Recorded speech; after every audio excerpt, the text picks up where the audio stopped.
In this video, we shall discuss the next fundamental concept of relational databases – keys. So, what is a key? That's an identifier that's a part of set of data elements. Looks confusing, isn't it? That's because there are a lot of varieties of keys, and we shall discuss them right now. There are so many keys types that we shall divide this discussion in two parts. In the first one we shall discuss this information, and in the second one we shall discuss this information, plus we'll see some live demo. As you can see, keys form some kind of hierarchy, and we shall review each type of keys in the next couple of minutes. We shall start with superkey, such a set of attributes that has uniqueness property, but not necessarily the irreducibility property. That means that when a superkey consists of several fields, we may eliminate some fields without losing the uniqueness property. Here's the example of several superkeys. As we can see, this table describing an employee has the following columns: pass, number, name, department, phone. The pass is a primary key, so it's unique by default. And here are several superkeys. The first, the second consisting of these two fields, the third consisting of these fields, and the fourth consisting of these fields. And as you can see, when let's take for instance this superkey, we have to preserve the uniqueness. Okay, this field is unique by definition, and we can easily eliminate this field and preserve the uniqueness. So that's the idea. Speaking about these combinations, we do not really know if, for instance, these two fields unique by their combination or not. So it's up to subject matter. So the next key is candidate one. It's also a set of attributes that has the uniqueness property and irreducibility. So if there is a set of fields, we cannot eliminate any of them, because once we eliminate some field, we'll lose the uniqueness property. So we cannot do that. Here is the simplest example possible. This table describes a car. Here we see plate number and VIN number, and we see that this is a candidate key and this is a candidate key, and each key consists of one field only. So by definition they are irreducible. We cannot eliminate the last field from a key. Once we have several candidate keys on a table, we shall do the following. One of those candidate keys shall become primary key, and those other keys will remain alternative keys. So the idea is simple. One candidate key becomes primary key and others do not. And here are the definitions. What's a primary key? That's also a set of attributes that's unique, irreducible, and identifies each record. And the alternate key, also set of attributes with uniqueness and irreducibility, and that is not a primary key. So the main difference is here. That's not a primary key. Let's review the same example once again. Some table describing a car. We have two candidate keys here.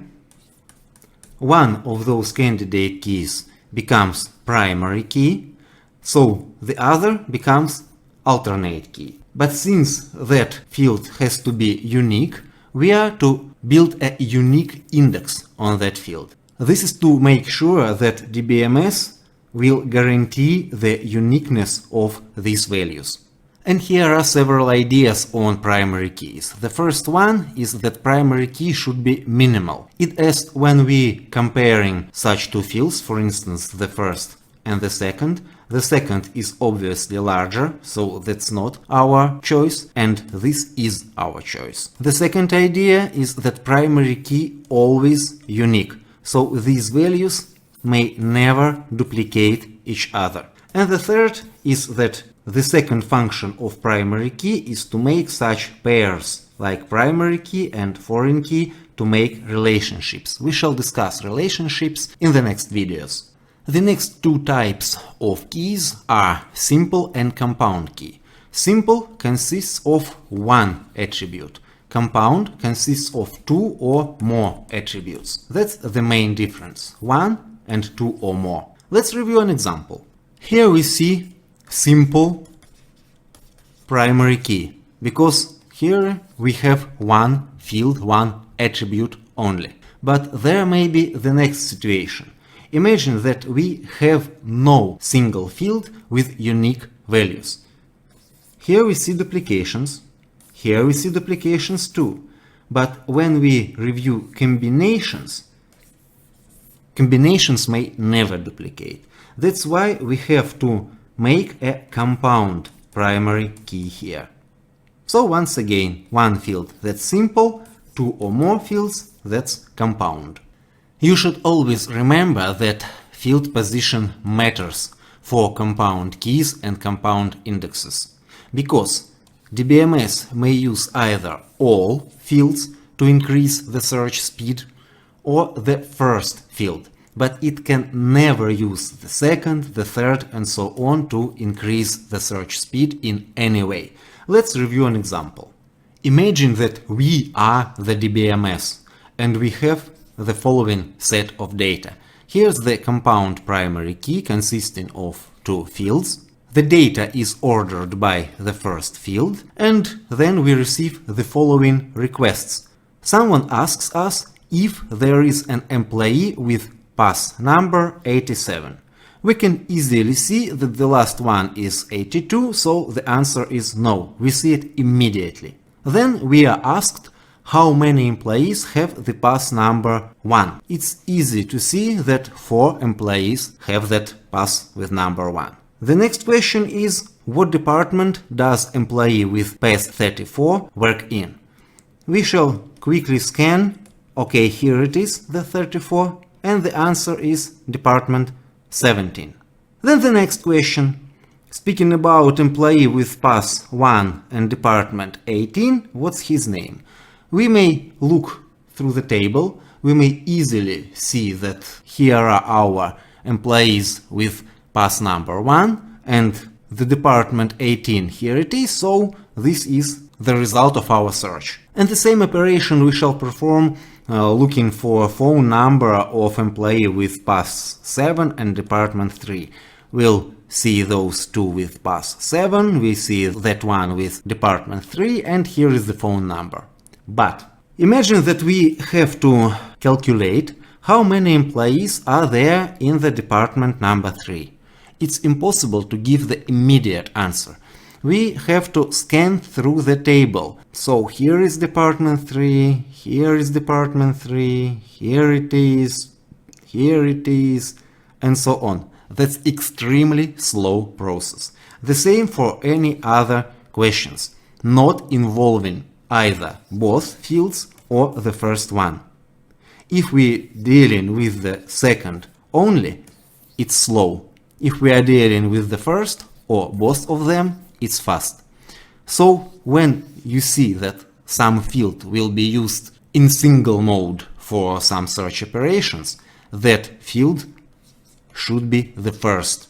The next two types of keys are natural and surrogate. Natural keys are originated from the subject matter. They already exist in the table. Surrogate keys do not originate from the subject matter. We add them artificially into the table. Let's review an example. In this table describing employees, there is a passport field that has unique, by definition, values. So that's the primary key. Why don't we make it primary key? And it's natural primary key, because this is from the subject matter. But nothing prevents us from adding artificial field to the table with some artificial values, and that's the surrogate primary key.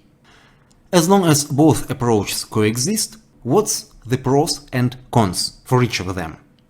For natural key, the pros are: it already exists. Its values may be meaningful and useful, so we can understand something from the value of natural key. And it may serve as good primary clustered index in many cases, so we may organize the data in table by values of such a key. But there are cons. Cascade operations. That's the worst nightmare, and we shall discuss it in details in a couple of minutes. There may be security issues, because that's meaningful values may be useful for some criminal. The size of natural key usually bigger than surrogate one. We may face insert anomalies when we have to insert some data into the table, but we do not know the value of the natural key. And sometimes we have to create the natural primary key consisting of 2 or 3 or even more fields, so it's impossible to find a simple natural key sometimes. For surrogate key, the cons are: we have to add it to the table, of course, because it doesn't exist without our effort. Its values are not meaningful, not useful for us. That's rather bad sometimes. And in some rare cases, some DBMSs do not allow primary indexes or clustered indexes on non-primary key fields, so we have to make the surrogate key the clustered index. But that's really not the problem for the most cases. And here are pros. No cascade operations. That's excellent. No security issues, as long as surrogate keys have meaningless values like 1, 2, 3, 4, 5, 6. The criminal, the intruder, may not use those values to find out some useful information. The size of such keys is usually smaller. We do not face insert anomalies because we can easily produce any number of values of surrogate key.